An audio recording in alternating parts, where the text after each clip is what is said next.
Hi, the Cinephiles. Welcome back to another video. I'm Robbie. I'm Jeremy. I'm Chris. And today we're continuing our countdown to Justice League. We're reviewing Wonder Woman. It's our final in the lead up to the big release, so hope you enjoy. Here we go.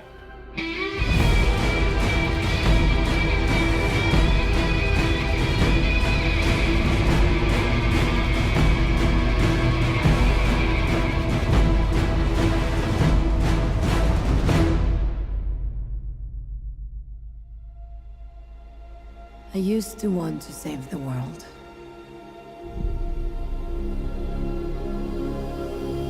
This beautiful place.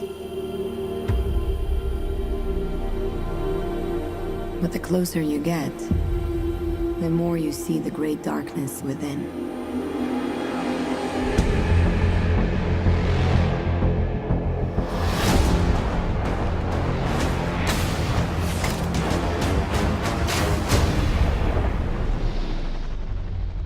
I learned this the hard way, a long time ago. Wonder Woman was directed by Patty Jenkins and is the fourth film in the DC Extended Universe, and it stars Gal Gadot, Chris Pine, and David Thewlis. I feel like I'm missing quite a few other people, but keep going. Yeah, anyway, the plot literally pretty much is Wonder Woman's origin story in the universe. Yeah. She's from a group of like ancient female warriors called the Amazons, and Chris Pine's character essentially is a Allied soldier in World War II, stumbles across them and pretty much drags Wonder Woman out and gets her involved in pretty much the entire war. And she's hellbound on killing the god of war, I think. Yeah. God of War. Ares. Ares, and she is certain that this whole war was because of Ares, and ever since she found out the war was going on, she's made it her life mission to find Ares and kill him. And Chris Pine is pretty much the whole time trying to convince her that that's not true, and that it's just a stupid myth that she was told as a child, and that there's a much bigger picture to look at, which is the war, essentially. Yeah. And then maybe the acts of mankind aren't caused by a god. It might just be just the fractured nature of mankind. Yeah. I was actually, because I don't know much about Wonder Woman, I don't know much about DC outside of Batman and Superman, I was surprised how much it plays into Greek mythology. I didn't realize how much it did that. Well, it's very similar to Marvel in that aspect, where you've got like the normal humans, and then you've also got Thor and Norse mythology. Yeah. But yeah, you're totally right. I didn't know much about Wonder Woman, and I didn't know that she came from... Yeah, she's actually sculpted from clay, and Zeus brought it to life. I'm like, that is awesome. It's cool. That's so cool. The film is a definite change in tone, though, from the first three DC movies. It's like they were almost trying to go Marvel with some of the scenes in there. They tried to inject a little bit more humour. A bit more colour. Yeah, I mean, once Wonder Woman essentially, is the fish out of water in the town, she breaks away from the group. She meets up with Chris Pine, and then there's the funny scenes with the shield and things like that. Yeah. One of the things I love about this movie was that it's essentially two fish out of water tales. You got Chris Pine for the first act of the film, who lands on the island of Themyscira, where all the Amazons are, who are the warrior women, pretty much. You're right, man. And it's him trying to adapt to their culture at first and learn their culture. Yeah. And then it breaks away from that, and Wonder Woman then follows... Swaps, essentially. And then follows Chris Pine's character to the world of men. So it's essentially kind of like it flip-flops between the two things, which is cool. It's always one character in a movie, but here you see both leads learning about completely different cultures. Absolutely, and I bought their relationship, which is essentially grows later on in the film because of those reasons. And their chemistry in the film is incredible. It's one of the selling points. No, I liked the two actors. They were great. Like Chris Pine, I love. What I didn't like about it was the fact that it was just filled with feminism. Like, it was just propaganda for... Girl power! Yeah, that's literally what it was. That's all it is. Like, it should have been the second title for the film. It shoves it down your throat, and it's like, cool, we get it, but you don't have to do that. Like, it's similar to what people were saying about the latest Ghostbusters movie as well. That's kind of the feel that I got going into it, and like, I wouldn't have a problem with that normally if it was just in the film. Like, that's great, good, good for girls. But when you force it like that into the film, it just makes it unnecessary, and it's kind of just like, well, sure, like, yeah, it's a female superhero, like, great, but still make it a superhero film. Yeah, exactly. Don't make it this, there's this girl power, Yeah, pushing an agenda. And Yeah. I think of strong female characters like Sarah Connor Yeah. or Ripley. Exactly. And they're not going around saying, girl power the whole time. They just get in and do the job. And that's what needed to happen here. Yeah. But see, like, I think because she comes from a world that is entirely women, and so this is her first introduction to men. Whereas Sarah Connor, Ripley, that's not the introduction to men. Like, they've grown up with men around them. Right. Whereas Diana, she even says to Chris Pine when she first sees him, "Are you a man?" And he says, "Well, don't I look cool? Don't I look like one?" So that's the first time she's ever encountered a man. And so for her, it is this complete culture clash. There is, which and not just that's culture good. clash, but gender clash. Yeah, that's really good. But certain lines in the film, like, "Be careful of the world of men, Diana. They don't deserve you." Like, it's a little on the nose, man. It's a little too far. Yeah, see, I don't think they're referring just because, like, I don't think they're referring to just men, just like that sex, like just men. I think they're referring to just the world of men, which is mankind.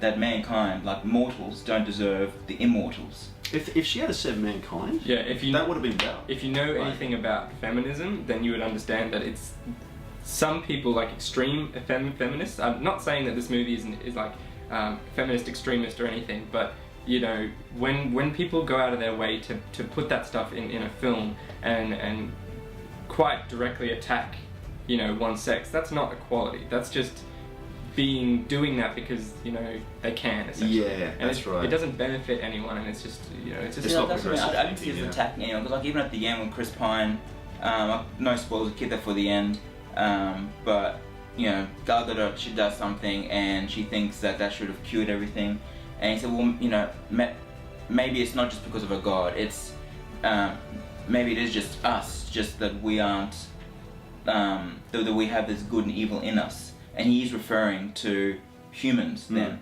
So, like, and then that's what I think the whole film was going at was, like, well, yes, her being a woman, she is a first shock by the way men treat women, especially it is in World War II, and women weren't treated the best back then. Yeah. And some of the lines were a bit too on the nose, I'll give you that. Yeah. But I think a lot of the lines were actually played off as comedy.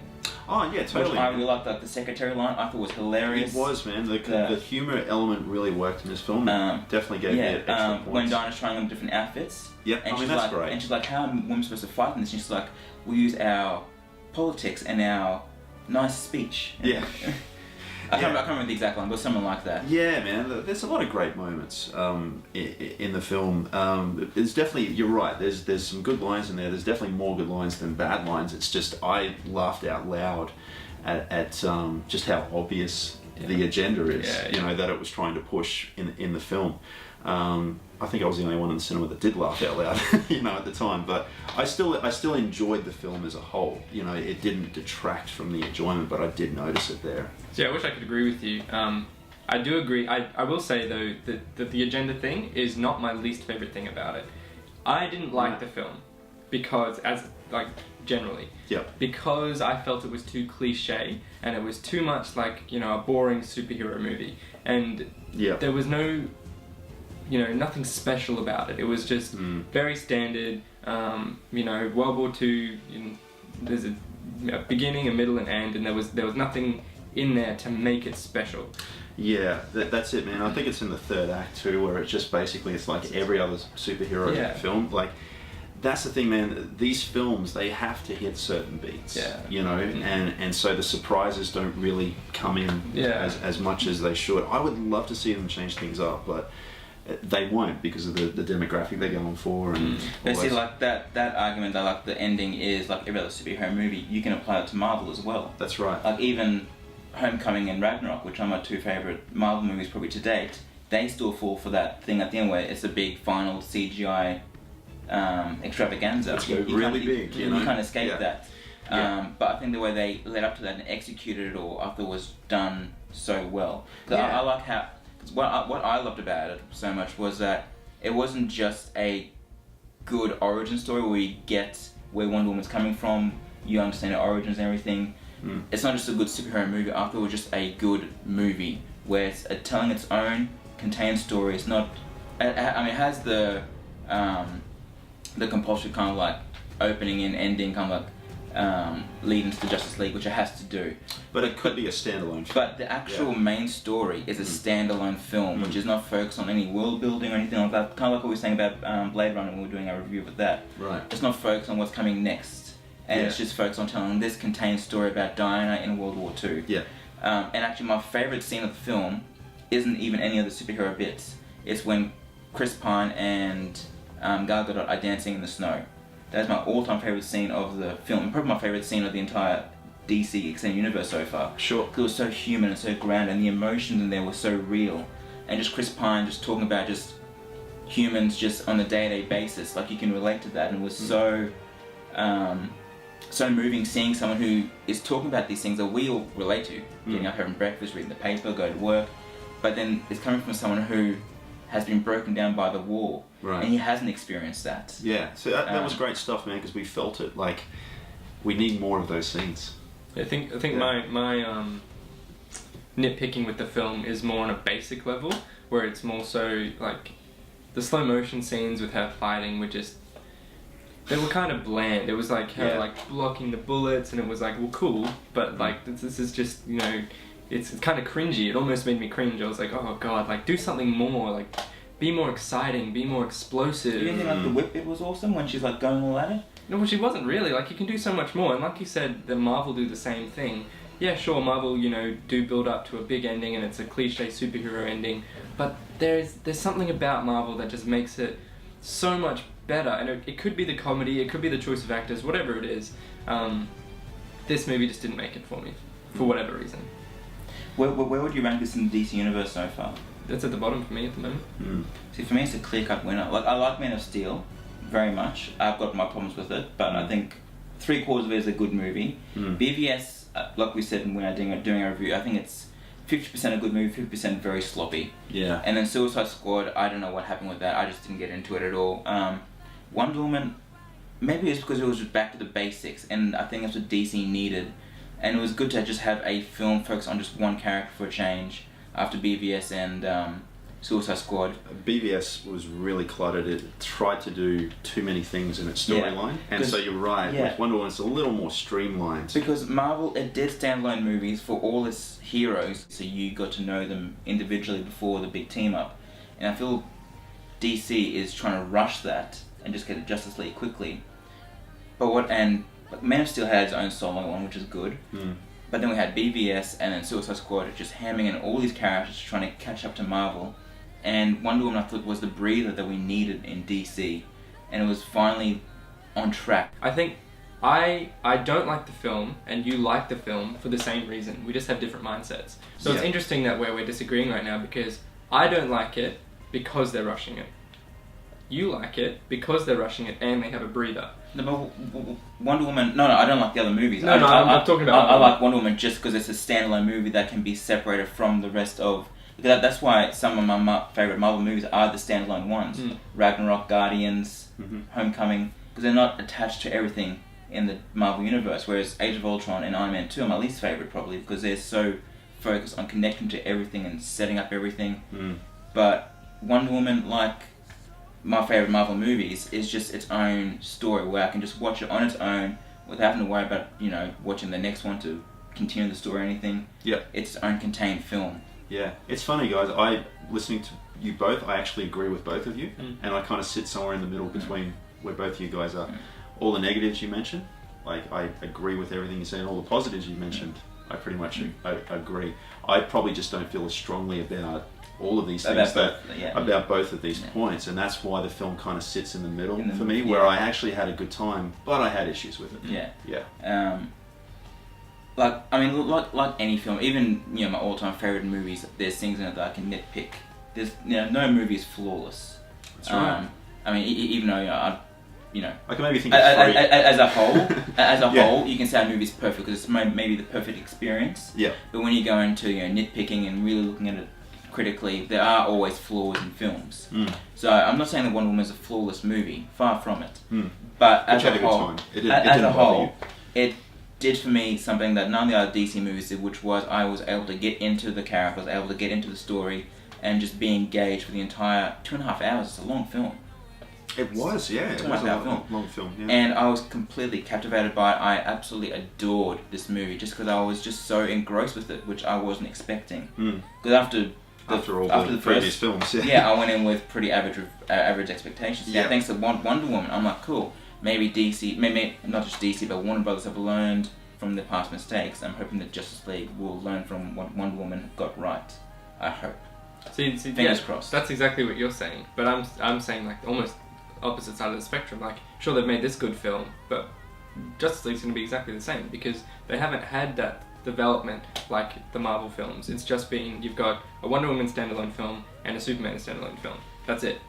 And then they're just going to do the same thing. It's going to be just like, well, I'm hoping that it's not, but it's going to be just like that's what I mean. Like that's what I mean. Like I think it will be like Suicide Squad. I don't have big hopes for Justice League, but Wonder Woman's got me more hopeful for it. I still think it's going to be a misfire. I really, really hope I'm wrong. I'd be so happy to be proven wrong. But I think Justice League's going to be a horrible misfire. They've got Joss Whedon on board for this one, which has got me more optimistic as well. Yeah, I mean, he's a great writer, hands down. He's proven himself many times, and I think what he's done is reshot most of the film. Yeah. So it could turn out okay. And, anyway, I'm on the fence on this one. Yeah. But anyway, we're getting off track. Like with Wonder Woman, like we can dive into spoilers now briefly for a couple of minutes. So warning, spoilers if you haven't seen Wonder Woman. Lupin's the bad guy. Yeah, which kind of caught me off guard because I was when you first meet Lupin, I was like, oh, Lupin's such a nice guy. He's helping him along, and then he ends up being Ares. I'm like, you son of a bitch. I actually suspected earlier in the film while I'm watching. I'm like, there's something off about this dude. I couldn't put my finger on it, but it wasn't a big twist for me. I figured there wasn't going to be Danny Houston. I thought that was a bit too obvious, and I realized it was a bit of like a distraction for who the main villain was. I just didn't think it was going to be Lupin. He's clearly having fun in the role. Oh yeah. And he does it very well. He does, yeah. Because he's got a very theatrical voice, and he needed a theatrical voice for a god, essentially. And I thought that the way they handled Robin Wright's character, I can't remember her name, but the leader of the Amazon, Wonder Woman's aunt, the warrior one. Yeah. I thought her death scene was handled very well, and it really was a driving force for Diana to continue her story. Yep. And then, but I think some of my favorite scene in terms of like I didn't like what happened, but I loved the execution and the way Chris Pine went out.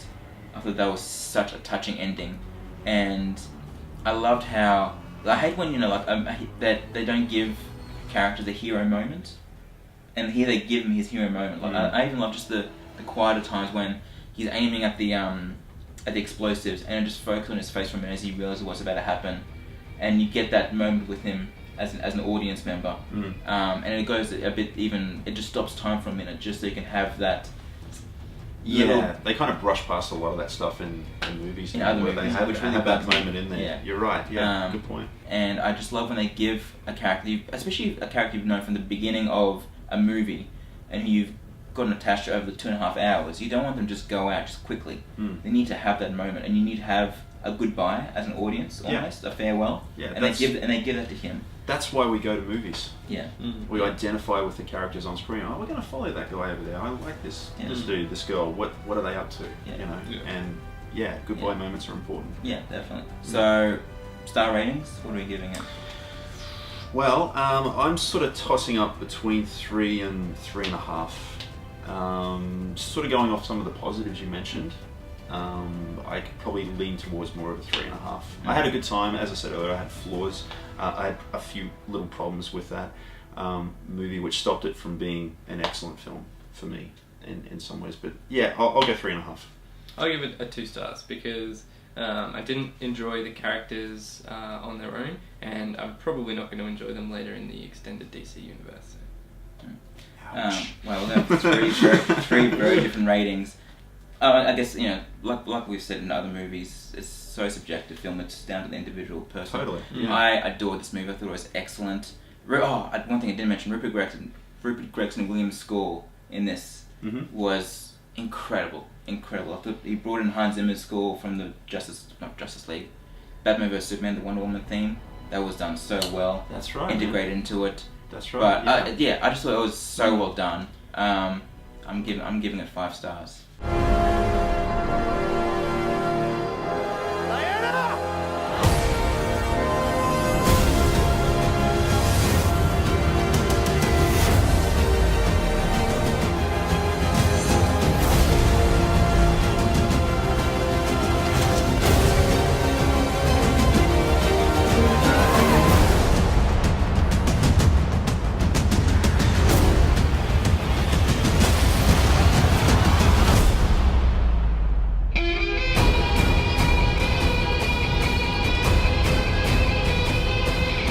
Guys, so that's our thoughts on Wonder Woman. What did you think of the film? We've got 3 very different opinions. I'm sure somebody agrees with us. Let us know what you thought of the comments down in the comments below. Don't forget to like and subscribe and all that really cool stuff. We love hearing from you guys. Until next time, I'm Chris. I'm Jeremy. And I'm Robbie. See you at the movies.